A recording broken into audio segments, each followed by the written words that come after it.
Welcome to the Armstrong house. It's a pleasure to have everybody here as we walk through this great establishment. Now, I should point this out. When Louis Armstrong was a child, he grew up with absolutely nothing. And by the time he moved here, he was a star. He was known like all over the world. He had changed music probably about 3 or 4 times at this point. But as a child, the people who didn't have anything, but who had a job, were the people who had made it in his thinking. So his peers were Frank Sinatra, Nat King Cole, like all these huge like pop stars. But when he moved here, he felt like he had made it because his neighbors were regular working folks. So towards the end of his life, he was on first name basis with Princess Grace. But his next door neighbor was a telephone operator.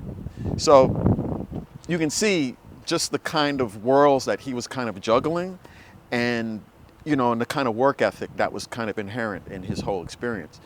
He stayed on the road about 300 days a year. And he did that for the entirety of his adulthood, from the 20s to the late 60s. So just the idea that there's 300 days worth of gigs a year is amazing, right? But then, like if you do the math, like somebody who's got like a regular full-time job, if they work 5 days a week and 2 weeks off for vacation, that's barely 200 and some odd days a year. And they're retiring at 60. This guy was doing this on the road to the very end. And I think that's a huge part of not only his appeal, but the importance of just the whole world, and particularly the jazz community. They need to come here to see how important Louis was, because every dime you make playing jazz, half of that you owe Louis Armstrong. Let's go in. So let's head inside. We're going to take a percentage out of your check today. That's fine by me. But that's like an historic landmark plaque.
here, it's kind of the vestibule area, but let's head right into the living room.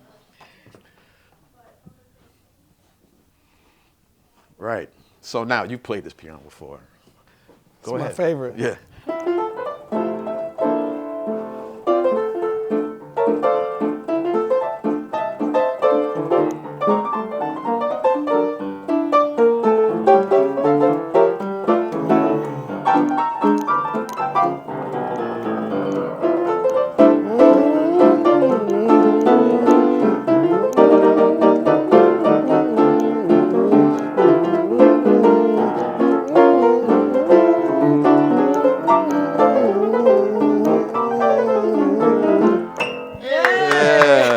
Now we all know Emmet is real comfortable playing in living rooms. Right. Very comfortable with that. Yeah. Let's just get the crew here. Yeah, right. A natural environment. A430. All right. So yes, this is the Armstrong's living room. Now this room is not the room Louis saw when he moved here. This room went through many changes over the years. He would travel and come home, the house would look different every time he came home. Like his wife was always making changes, particularly after the mother-in-law passed away. Now, when he moved here in 1943, the most famous guy in the world was living in these little rooms in his 40s with his mother-in-law upstairs. And then when his mother-in-law passed away, that's when the Armstrongs moved upstairs and this kind of became like their showcase room. So you'll see evidence of his travels. You'll see gondolas from Venice and different African head busts, dolls from Japan. So Louis performed in pretty much every major country of the world except for the Soviet Union, mainland China, and India, right? In India. There was a hoax that he performed in India. Right. Many people still believe it, but Right. it's true. Yeah. Yeah. So, Well, I've made it to all three of those places for him. So. okay, there you go. All right. Yeah, so Wow, that's amazing. But you know, at the height of his fame was also the height of the Cold War. So he was performing in areas of the world that were politically just unstable. Yeah. How did he feel about going to a place that was politically unstable, or perhaps even dangerous? He didn't care. Yeah. He didn't care. Why?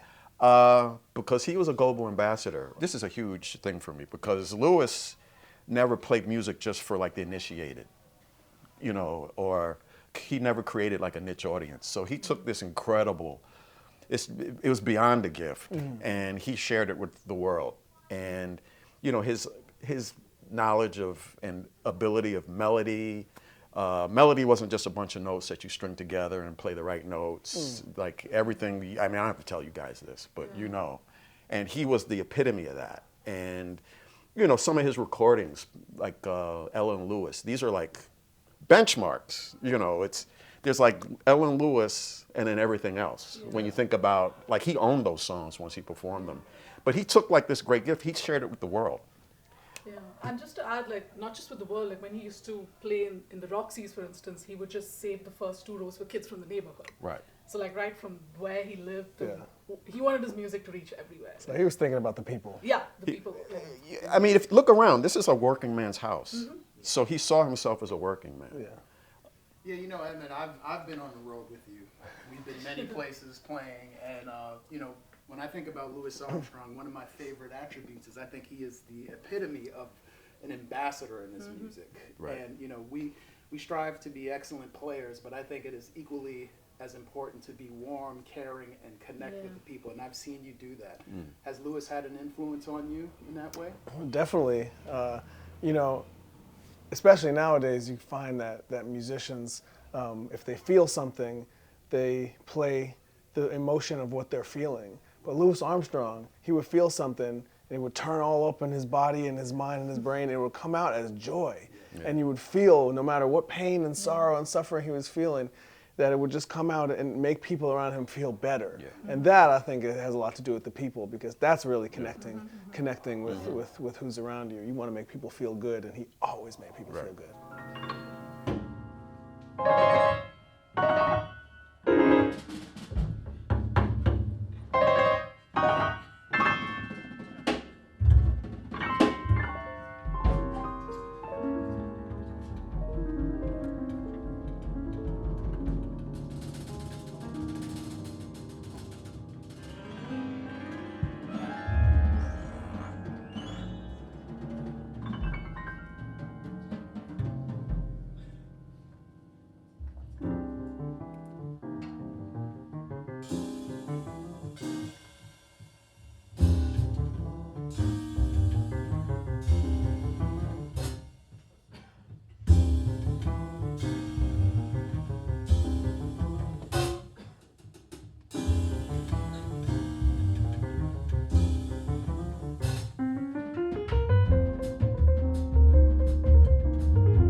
the marvelous Joe Farnsworth on the drums.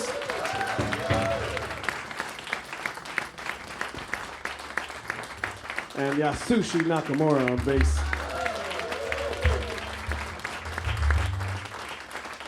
All right, let's check out the bathroom. How ornate. Or that's what you call it?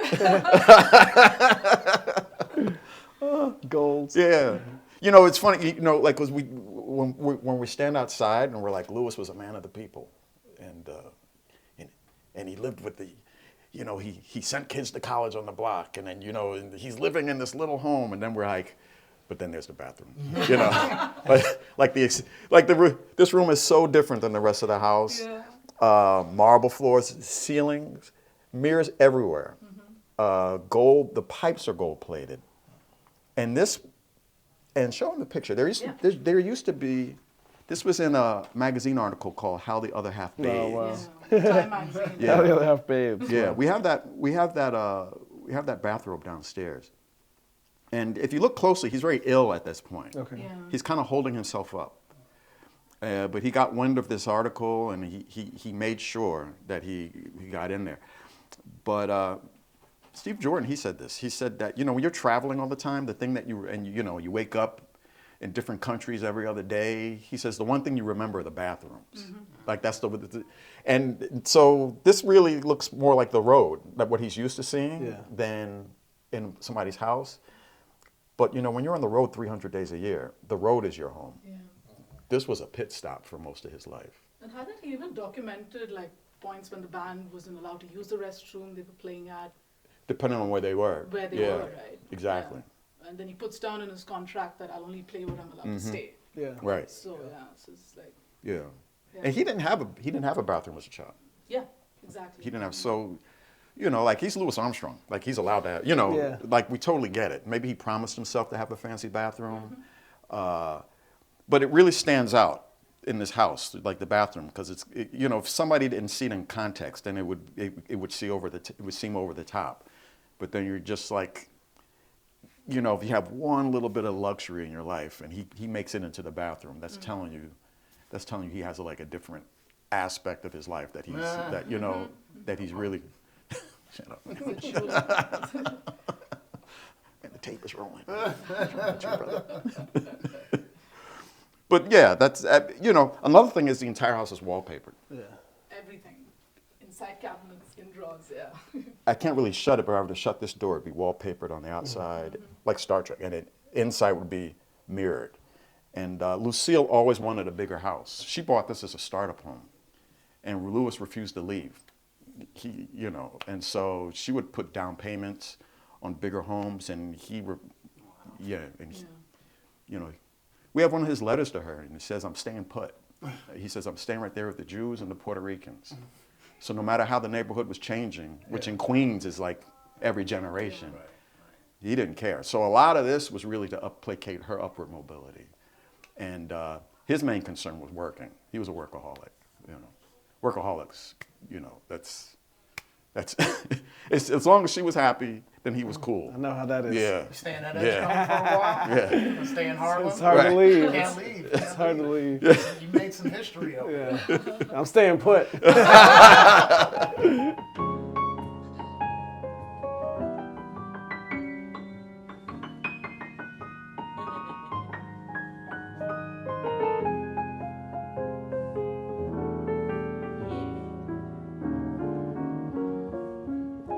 I just found joy.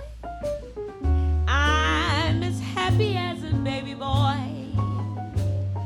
with another brand new choo-choo toy. Since I met my sweet Wayne, he's got a pair of eyes that are brighter than the summer skies. When you see them, you will realize why I love my sweet Dwayne. Now, when the sun is cloudy, I don't miss the sun, because it's in my sweetheart's smile. And to think that I'm the lucky one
met my sweet Dwayne.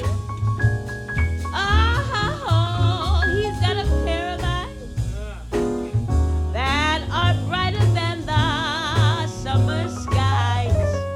When you see them, you will realize why I love my sweet Dwayne. Now, when the day is cloudy, I don't miss the sun, because it's in my sweetheart's smile. And to think that I'm the lucky one, yeah, that will lead him down the aisle. Each night I pray that no one can steal his love away. I can't wait until that lucky day when I marry sweet Dwayne. I can't wait until that lucky day. I can't wait until that lucky day. I can't wait until that lucky day when I marry sweet Dwayne.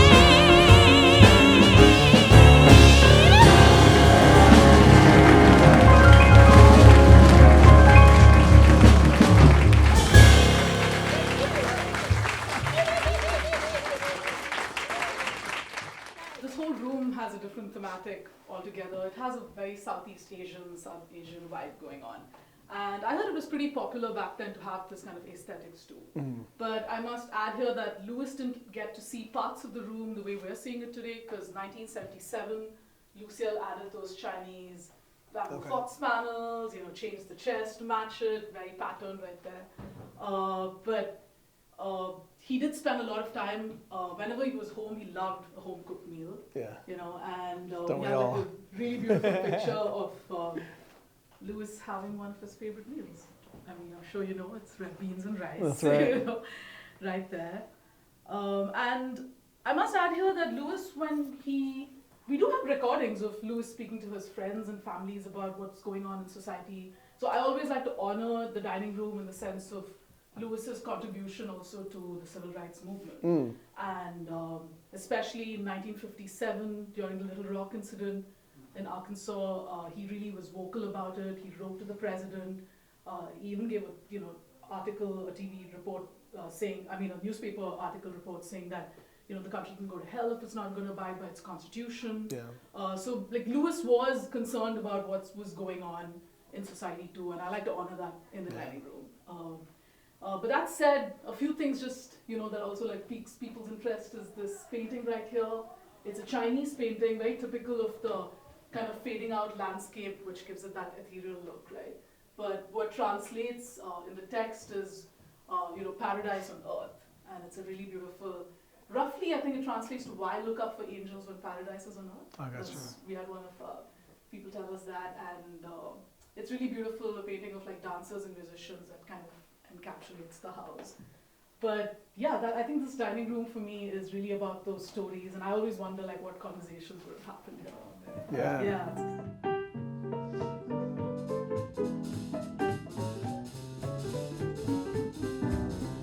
When you're smiling, the whole world smiles with you. When you're laughing,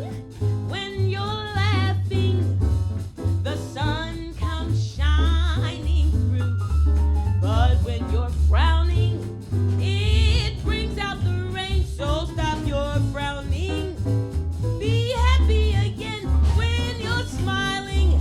When you're smiling, the whole world smiles with you. When you're smiling, when you're smiling.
house, Joy Brown.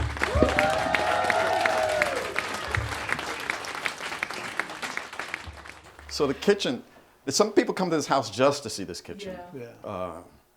This is a very historic kitchen. It kind of captures the mid-60s, kind of that window between like the jet age and the space age. And this room was very influenced by the World's Fair, which was 2 subway stops from here, the 64, 65 World's Fair. There was an exhibit called The World of Tomorrow, and they had a kitchen very similar to this. And so, again, you know, it's funny because when a lot of people who are incredibly misinformed, they think that Louis was like this old guy with banjos and tuxedos, and nothing could be further than the truth. He was fascinated by technology and futurism, and you know, so for him to have like this George Jetson kind of kitchen in the 60s goes against the grain of thinking. He was really ahead of the ball game. So you'll see like the blenders built right into the countertop. You know, the can opener is built right in. Here's a 6-burner stove, 2 broilers, 2 ovens. It says custom made by, Check it out. It's right said there. by Mr. and Mrs. Louis Armstrong. Wow. Was he cooking too? He used to cook a little bit. We have some of Yeah. his recipes there. Really? Yeah, they're right. We rotate them. I think, which one is up there? I think it's the. I haven't gone through those actually. Yeah. Yeah. We got the chicken confetti over here. Betty Crocker stuff. Yeah. That's a lot of salt. Yeah. I know. And some of them were written cards too. Some of them written. Yeah, Yeah. the hand. You see it. Yeah. So Did Lucille have a signature dish? Red beans and rice. I don't know if that was. I don't know if she had a signature dish. Yeah, I'm not sure. Yeah. But I know that she did. The first time he visited her home, she cooked red beans and rice for him. Oh, well, that was part of Kind that of was impressed. part that was part of the part of the deal with the engagement. Like, do you know how to make red beans and rice? What's your favorite meal? My favorite meal? Yeah. Oh my God. Put me on the spot. No, you have to say red beans and rice. I don't know, man. Are you vegetarian? Almost. I eat chicken and fish. Okay. I eat pretty clean and healthy, so I'm not the most Yeah. Everybody who plays jazz now does yoga yeah. and is a yeah. vegetarian. You know, It's crazy. Like, what happened? you know, This I generation. do like going to Europe and getting a nice fresh piece of fish. Yeah. You know, something from the Mediterranean, anything Greek or When you went to Italian. India, did you eat something? I that you love the remember? food. I love the Yeah. food. And, you know, we actually went over Thanksgiving. Oh. So we had Thanksgiving in India Oh, yeah, with the yeah. band. Oh, okay. And so we ordered everything and just really enjoyed everything they had to offer. You there. in the south or the north of We were just in Mumbai. Mumbai? Okay, Yeah. central. One of the most stunning things in this room are the cabinets. And you want to guess what these cabinets are made out of? Oh, you probably know already. Aluminum? They're wood. These are wooden Wood, cabinets. Yeah. And it's a piano finish, That's right. piano lid handles, Wow. piano door Do they hinges. open? Open this one. Yeah. Yeah, it's all right. Like This one? Yeah. Wow. Everything is original. Feels like Everything's opening a theirs. piano. Right. Right. Exactly. Yeah. And it's kind of shaped like a futuristic grand piano. Yeah, If yeah. you think about it. I see it. Yeah. And Lucille had a Cadillac the same color as this. So, you know, again, the clock, the Cadillac, the cabinets, and also the refrigerator. Like, it's all kind of color coded.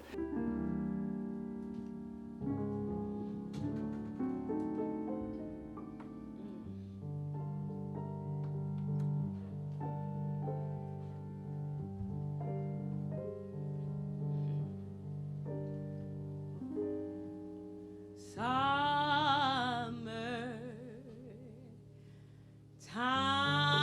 time and the living is easy.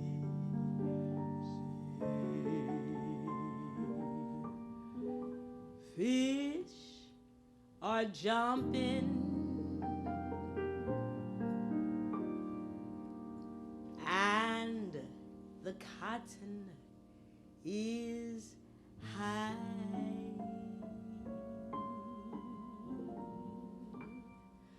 Oh,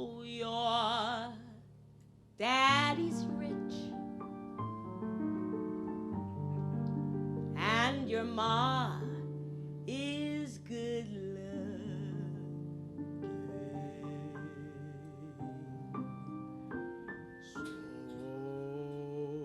So hush, little baby, don't you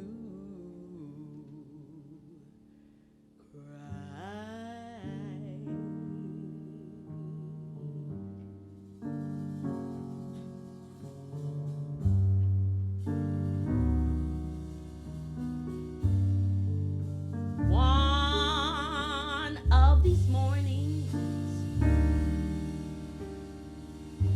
you're gonna rise up singing.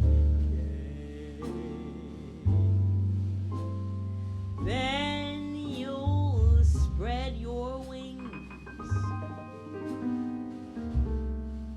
and you'll take to the sky. But till that morning, there ain't nothing can harm you. With mommy and daddy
And Daddy,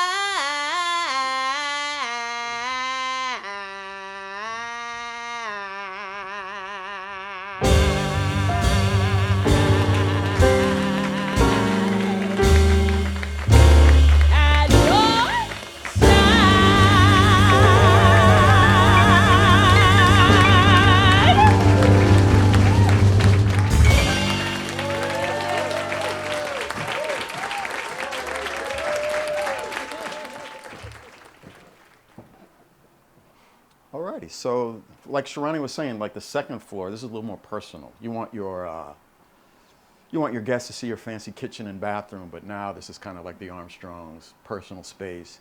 And I always say this, when you go to Elvis's house, you don't see the second floor, man. Mm-hmm. They keep you, but here you get a feeling of like how they were when they were just amongst themselves. Yeah. Again, the wallpaper, like right through the vertical blinds. And this area originally was a dining room, a second floor dining room, and this was a bathroom. Louis came home, no longer a bathroom. Now she's got, if she couldn't move out, then they moved up. So now they have a bigger experience. This area evolved into her prayer nook.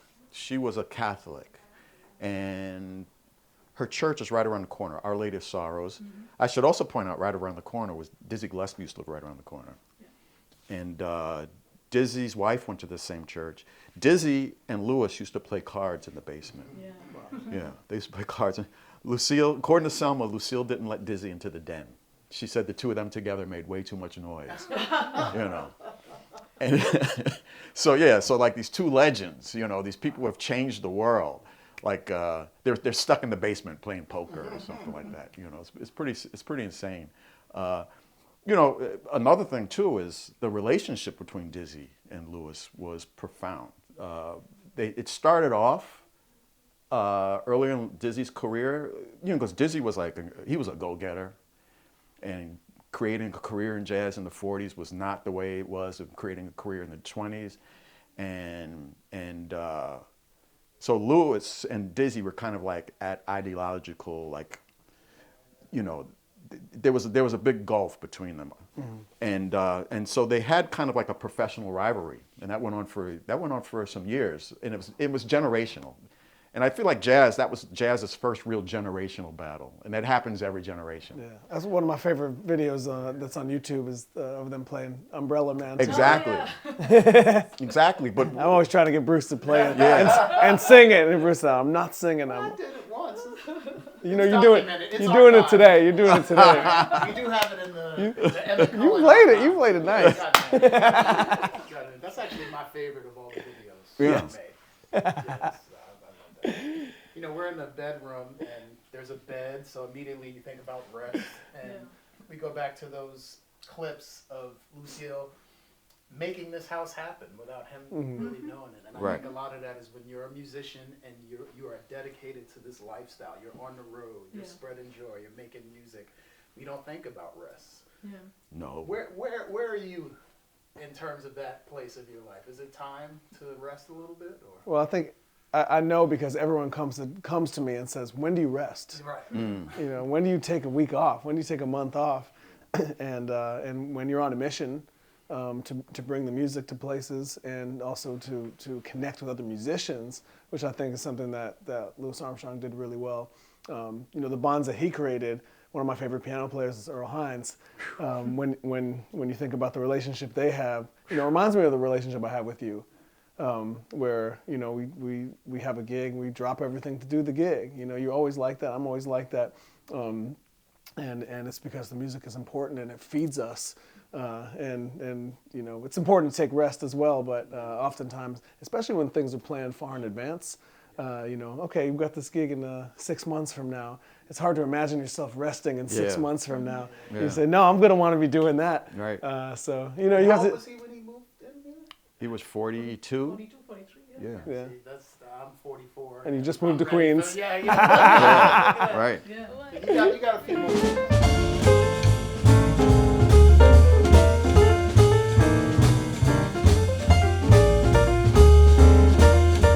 You all have been wonderful. Thank you. And thank you to this band. Wonderful.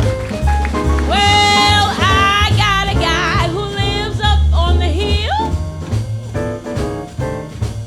Well, I got a guy who lives up on the hill.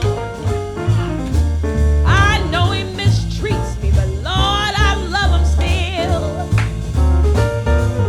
He's got eyes like diamonds, they shine like Klondike gold. He's got eyes like diamonds, they shine like Klondike gold. Every time he looks at me, it soothes my mellow soul.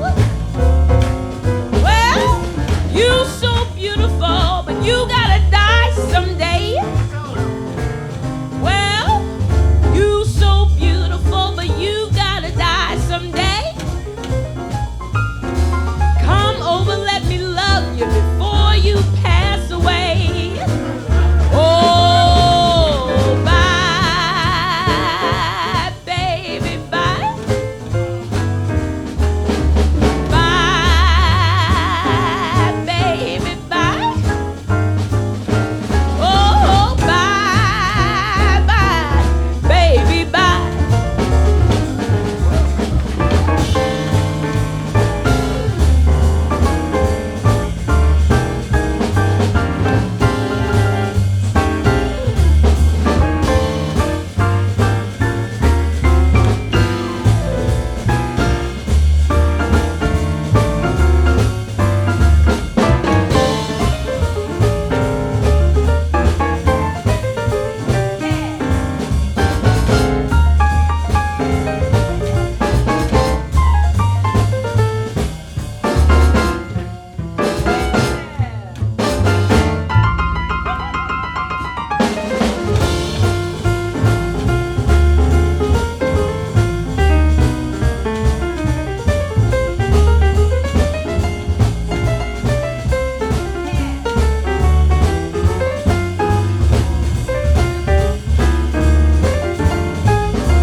Why don't you come over, let me love you before you pass away?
Yeah, so the Den, this is where he did it.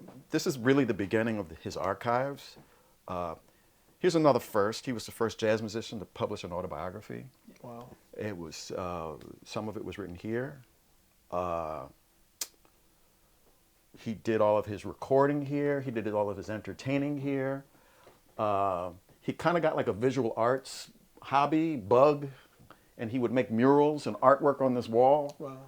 And then when he would leave town, Lucille would rip it down, bam, because it was, she just thought it was unacceptable, a man of his age and stature doing this type of thing. Yeah. And so he started to put all of his artwork on these boxes where he stored his tapes. No, like the green cover. And they became not only artwork but historical documents because they're based off of telegrams and things. Mm-hmm. Here's a facsimile of his last tape, where he said he's not really ready to die yet and he's feeling better, which didn't really happen. But everything we know about Louis comes from like him. So each one of these tapes, his favorite songs, interviews, solos, the Cavett Show, Martin Luther King's funeral. He put the microphone in front of the television with his own commentary. And when the tape was full, he would write Saul at the end. That's short for That's All. Oh. And so, you know, when you come to this house and our volunteers or our docents or our staff, they give you like these amazing tours. We just listen to the tapes. Yeah. That's it. You know, we're not brain surgeons. Now, Sharania, play this recording. His thoughts about the Yes. I put it index. So I index all the numbers, give them a number. And then my Lucille fixed something I never had in my life before. She gave me a room and made a den out of it. You know what I mean? That really knocked me out because we couldn't afford no den, and never heard a day we better sleep in that room. Now you just got a den. Now I got a den. I can look at all my tapes around the walls and just pick out what I want to hear. How does it feel? Well, it's got to feel good. I mean, I don't ask much in life. I mean, those are the needed things. She know that would be my life in music. So when I can hear every record I ever made, all I got to do is look in a little book and put my finger on it. My interviews, I got them all on tape, and I buy records. That's why I tell you, I buy everybody's records and every interview I have. And every show I do, Ed Sullivan or Belton, whatever it is, it's a company that sends the whole show on tape at my house. And I index that. You know what I mean? I got the Beatles, I got everybody. And they say, well, what you think about the Beatles? I say, they're great. They got a little beat there, you know what I mean? And it's all right. And, okay, that's all right. And only get a haircut. You see, now we got to be not too partial to one kind of music. You got to appreciate all kind of music. That's what I'm trying to put in your head. Listen to all kind of music. Yeah, just being in the house, it just fills you with so much history, fills you with so much hope, and connects you to the past and makes me ready for the future. Yeah. Oh, yeah. Yeah, and that's what it's about. Well, thanks for being here. I think the idea of people coming in, honing it in is what makes this place alive. Yeah. You got to absorb the energy. Yeah. Yeah. You got to be surrounded by it. Ladies and gentlemen, the great Joy Brown. Joy Brown, ladies and gentlemen.